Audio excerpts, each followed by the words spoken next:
Hello, everyone. Welcome to Lecture 6, which is going to be a pretty short introduction to a couple of key ideas related to symbolic interactionism. Symbolic interactionism is one of the major theoretical perspectives we're going to talk about in this class, but we won't get into the details of this theory until we actually meet in class.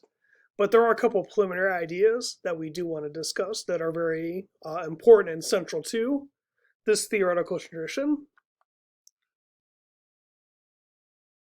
And one of these ideas relates to the question that I asked you to keep in mind when watching the Stanford prison experiment. And this is the question of why didn't the prisoners leave? We see that after the prisoners are quote unquote arrested, they're brought into this jail environment. And for the first couple of days, no one's really taking the situation seriously. But then after day 2, 3, and 4, things go downhill pretty quickly, and the guards start abusing the prisoners. And maybe this speaks to my conception of human nature, but I can understand how if someone's given a lot of authority over other people, how that could cause them to act in an abusive manner. You know, if their power is unchecked, I can see how they could then abuse those who are in their charge. What I find harder to understand is why the prisoners put up with it and why they didn't leave.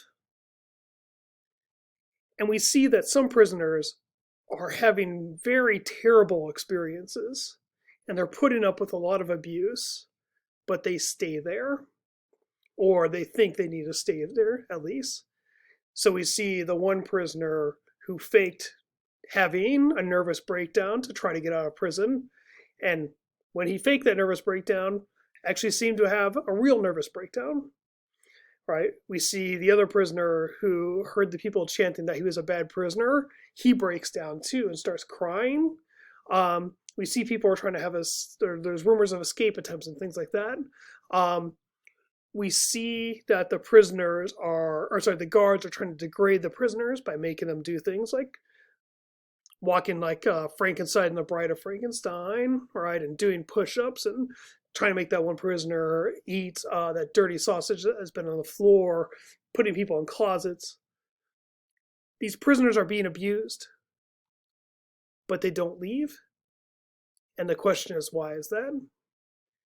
And the way to start making sense of this is to ask this question: how do you get out of a pretend prison if you're being abused? Because that's what the Stanford prison experiment was. It was pretend prison, play jail. They were just saying, let's pretend this is a prison and see what happens. It wasn't a real prison. And the question is, how do you get out of a pretend prison if you are being abused? The answer is pretty simple. You walk out the door, right? So the guard's telling you, get on the floor and do 50 push-ups. And you don't want to do the push-ups. And so what you say to that person is, hey, listen, Frank, I'm not going to do those push-ups. What I am going to do is I'm going to leave, and I'm going to go grab some Taco Bell. And maybe if you're nice, I'll bring you some back. All right? And the guard might respond, well, no, you need to stay here because you're a prisoner. And you can be like, no, I'm not a prisoner. This is all make-believe, so I can leave whenever I want. Why didn't that happen? Why didn't people just walk out of the jail door, quote unquote jail door? Why didn't they just leave or escape? Escape in quotes. And the answer is that they didn't think they could leave, or if they were going to leave, they had to do so through these institutionally approved channels, like having a nervous breakdown or being sick, right? They basically thought they could only get out of this prison in the way that you would get out of a real prison. But they weren't in a real prison. They were in a fake one. But that didn't really matter. The fact that they were in a fake prison actually didn't matter that much. They started to believe it's real. And once they started to believe that, then for all intents and purposes, it became a real prison and functioned the same way. And everyone starts buying into this idea that this prison is real until at the end, the one graduate student tells Zimbardo, what you're doing to these students I think is terrible. And then like a light bulb went off in his head and he realized, oh, you know what? I can't be doing this. This is bad. I need to stop. How do we make sense of this situation? Well, for me, the best explanation for what we see in the Stanford Prison Experiment comes from the Thomas Theorem, which was referenced in the Merton reading. And the Thomas Theorem argues that if people, define situation as real, they are real in their consequence.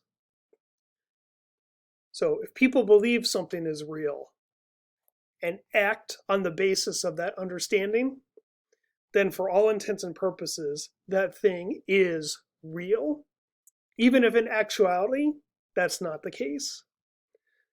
So here in the Stanford Prison Experiment, people are defining this prison as being real, even though it's not, it's just pretend. But once they define it as real, then it becomes real in its consequence. And we get the sense that it really becomes real on the second day, where that one prisoner talked to Zimbardo and tried to get out, and Zimbardo says, you have to stay. And then he comes back to the other prisoners and says, they won't let me out. Once that happened, then the sense of reality really got entrenched. And over time, more and more people started defining this as a real prison and acting as if it was a real prison. And then for all intents and purposes, it was. And it was until that graduate student finally said, this is terrible, you can't be doing this. That again, that kind of the spell of reality was broken, and people realized this is just an experiment, and we need to stop what we're doing because people are being abused.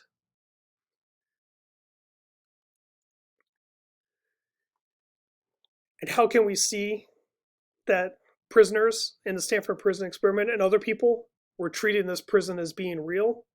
There's lots of evidence of this.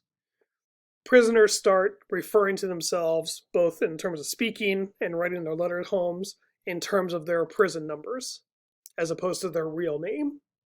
Okay, they don't really have a prison number. This is just make-believe, but they start referring to themselves in those ways. As I mentioned before, when the one prisoner comes back on day 2 and says, they're not going to let me out, all the other prisoners hear that, and they think they can't get out either. So that's another way the reality, in quotes, of the situation was reinforced. The lawyer who comes in, right, doesn't challenge what's going on.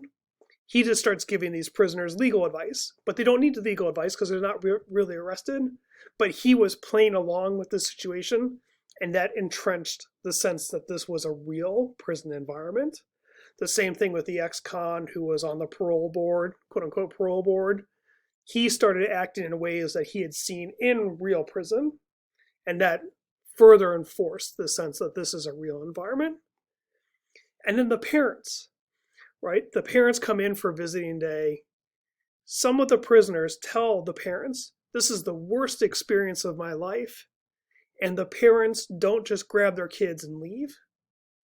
If they had done that, that could have broken the spell of reality. But even the parents bought into it. And so that made it real, or made it seem to be real. And similar for Zimbardo, he thought he was operating in a real prison and really bought into his role as a warden. And because of that, that enforced the sense of reality that was this prison.